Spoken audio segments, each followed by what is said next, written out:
ইমামের দরবারে উপস্থিত হয়ে অঙ্গীকার করার জন্য এসেছি।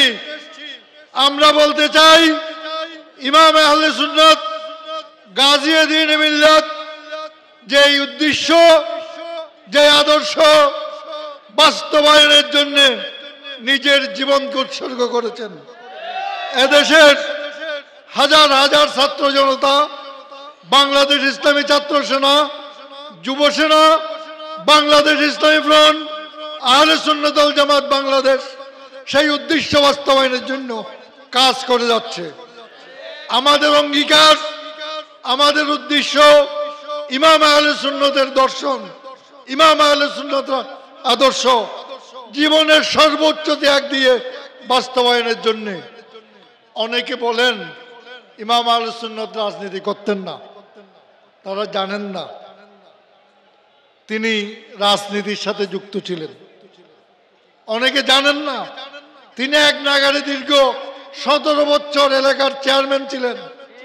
অনেকে জানেন না, মনে করেন তিনি শুধু ওয়াজ করতেন, তিনি বাহাস করতেন। যখন যা প্রয়োজন, যখন যেখানে বাহাস করা দরকার বাহাস করতেন, যেখানে মাদ্রাসা দেওয়া দরকার প্রতিষ্ঠান করতেন, যেখানে যোগ্য পীর মশায়েক দরকার সেখানে যোগ্য পীর মশায়েককে নিয়ে আসতেন, যেখানে যেভাবে বাতিলের মোকাবেলা দরকার সেভাবে বাকিদের মোকাবেলা করতেন।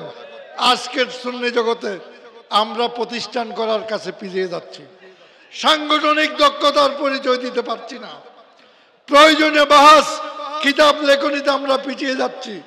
যুগশ্রেষ্ঠ আলেমা ইকরাম সে ব্যাপারে যদি পদক্ষেপ নেন, ওনারা যদি লিখেন, প্রতিষ্ঠান করেন, যোগ্য পীর মশাইকদের হাতে সাধারণ জনগণকে তুলে দেন, সাংগঠনিক প্রক্রিয়ায় বাতিল শক্তির মোকাবেলা করেন, ইনশাআল্লাহ খুব দ্রুত ইমাম আহলে সুন্নাতের আদর্শ এদেশে বাস্তবায়িত হবে।